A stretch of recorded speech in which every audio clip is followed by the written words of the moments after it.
and all that we could do is to take one of her breasts out. And here we are gathered here this morning because we don't want our loved ones to go through this. We don't want our lives to go through this, because dealing with breast cancer, apart from the pain and the discomfort that your loved one will go through, it's also expensive. It is cost involved. So we want to advocate. We are creating the awareness so that we detect it early, we treat it early, we save cost, and then we save life. So I'm going to, this morning, the aim of my lecture is to create breast cancer awareness in a bid to increase early detection, to reduce disease morbidity and mortality. And I'm going to achieve this through this scope. We go through briefly the anatomy of the breast, the importance of the breast, what breast cancer is and its epidemiology, risk factors, signs and symptoms, complication, management and prevention. So on the screen is a picture of the breast. We all know the nipple of our breast. Around the nipple is the areola, and then you get to the breast tissue. When you look into the anatomical of it, you see this, but on physical examination, you will not see it. You have the lobules, we have lymph nodes, and you have other parts, and it's attached to your chest wall. Okay, so I want to emphasize a little or talk about the importance of the breast. What do you use the breast for? Use the breast to produce milk. A breastfeeding mother needs the breast to produce milk, because in the health sector, we believe that every child that is denied of the first 48 hours of breast milk have problem with immunity. So we need the breast milk as one of the ways to build the immunity of our newborn babies. Signs of feminization.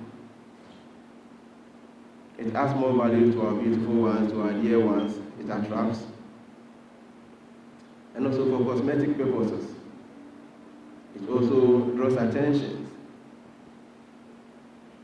And also for erotic and sexual purposes. We all know the role the breast plays during sexual activities. Okay, so I will go through slightly on epidemiology. That is how breast cancer has been dealing with humans. So in 2022, there were 2.3 million women diagnosed with breast cancer. And out of these 2.3 million people, 670,000 deaths globally. This one tells us how breast cancer is taking lives of our dear ones. Therefore, we have to take it seriously. We have to intensify the awareness, and also we have to intensify on early detection and early treatment. Worldwide, approximately 0.5 to 1% of breast cancer occurs in men. This is the reason why men are also part of the campaign, because some are with the perception that breast cancer don't affect men. It does, just that it's a minute, 0 to 1%. In Africa, out of 100,000 women, 31 of them will be diagnosed of breast cancer each year.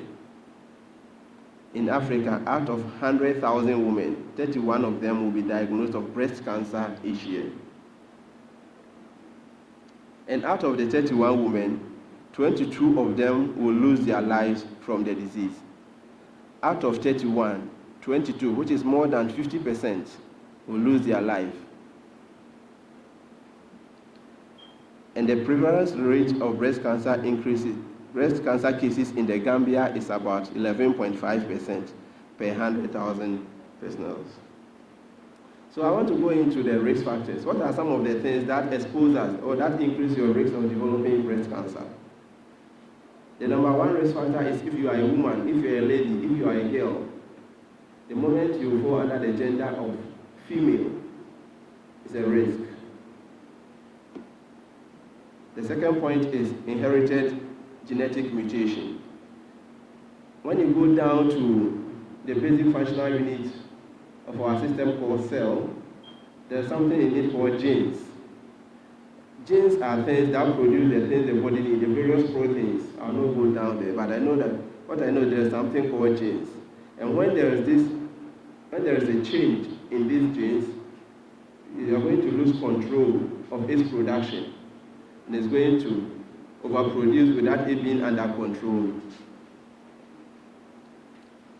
And the second point is first pregnancy at a later age. Okay, so pregnancy helps to reduce your risk, because if you get pregnant, you are going to suppress a hormone called estrogen. When it comes to breast cancer, the key player here is the hormone called estrogen. So when you get pregnant, you are going to suppress it. And as long as you suppress that estrogen, which means you are reducing the risk of developing breast cancer. Second is low parity. Low parity is someone who has given birth, but not as many, maybe just one birth. As I said, the more you suppress the estrogen, you are reducing the risk of developing breast cancer. So someone which is nulliparity, someone who has not delivered at all has a higher risk. Someone who has delivered one has a higher risk, but the one that has not delivered has more higher risk than the one who has not delivered. And the one that has delivered 4, 3, 5 has a lower risk, because that person keeps on suppressing the estrogen. And as I said, the more you suppress the estrogen, you reduce your risk of developing breast cancer. And the next point is early menarche. Early menarche is your first menstrual flow, your first menstrual period. You have menarche, or you have your menstrual flow also based on your estrogen. So the earlier you have your early menarche or your first menstrual flow, which means you are going to have a longer period of exposure to this estrogen. And also late menopause. If you have a late menopause, which means you've been exposed to this estrogen for a long time, and also increases your risk of developing breast cancer. And having a dense breast. Having a dense breast is somebody who has a heavy boobs. Breast is made up of fat cells, fat tissues. And what fat does is it creates room or it creates storage place for these estrogens. So when you have more fat cells, which means you have more level of estrogen, that's going to increase your risk of developing breast cancer. Being overweight, which boils down to obesity. If you are overweight, it means you also have more fat cells. Physically inactive. You are not burning down, you are accumulating more fat cells. And previous history of exposure to radiation. Radiation denatures our cells. So the moment you become more exposed to it, it denatures and it can alter the function of the gene cells.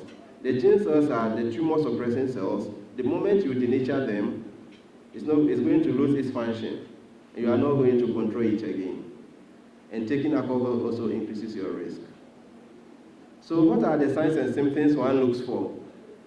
So we are here this morning because we don't even want to get the signs and symptoms before we become aware of this. That's why we are here this morning, creating the awareness, knowing the risk. If you are a woman, if you are a lady, knowing the risk. We don't even want you to get the signs and symptoms. But if you get the signs and symptoms and report early, that one too is not bad. So what are some of the signs and symptoms one look for? You have a hard or soft lump in your breast, which is not usual, around your armpit or on your chest. So after this lecture, we'll go through how to do those kind of things to detect that soft or lump in your breast, in your armpit, or on your chest. Some people will see sore on their breast that don't heal. It's not abnormal to have a wound or a sore on your breast. Somebody will see this and just assume that it is a normal thing. It's not normal for you to see a wound or a sore on your breast. Some people will see this, then they resort to herbal medication instead of them to go to the right channel to get their treatment. Redness and puckering, scaly thick skin. So the moment you notice that, actually it's very difficult to see that in black because of our color. But the thing is, you see something called puckering, dimpling of your breast. When you look at the breast structure, there's something called cavernous ligament that helps to hold the breast in position. But when it becomes diseased, it loses its function, and you see that when it You see that you see some lines on your breast. That one too is not normal. The nipple, we all have to take notice of our normal position, the normal position of our nipple, because when your nipple gets infected, which means there's something going on that is trying to change the position of your breast, and it is not normal. So the moment you see something like that on your nipple, you have to seek for medical help. The breast shape can also change. The size, the dimple, the heaviness, and other change. And sometimes you squeeze your breast. When you squeeze your breast and fluid come out, if it is white, it's not normal. Apart from a breastfeeding mother, there's a condition called hyperprolactinemia, whereby your prolactin is one of the hormones that helps you to produce breast milk when you are lactating. When you squeeze and you see that one, which means you are having high production of that hormone, and you need to seek medical attention. When you squeeze your breast, you see a yellowish substance coming. It's also not normal. Some people also see blood. These things are not normal. You have to seek medical attention as soon as possible. So these are some of the images. Due to late reporting, as I said, the first one, you see your breast nipple being inverted. You see the next image being reddened, which means something is going on within. Let me get closer. So with this one, you see the nipple being inverted, anything worse. It is not normal. You don't sit down and wait. All you have to do is seek medical attention. As I said, this one is only seen in white because in black you will not really see this because of the color change. You see redness around. It's a sign of inflammation, which is something is going on, which is not normal. And normally comes with pain. Pain, when you touch it, it gets warm, it feels warm, and then this redness. So you don't wait to see this redness, but when you touch it, you feel pain.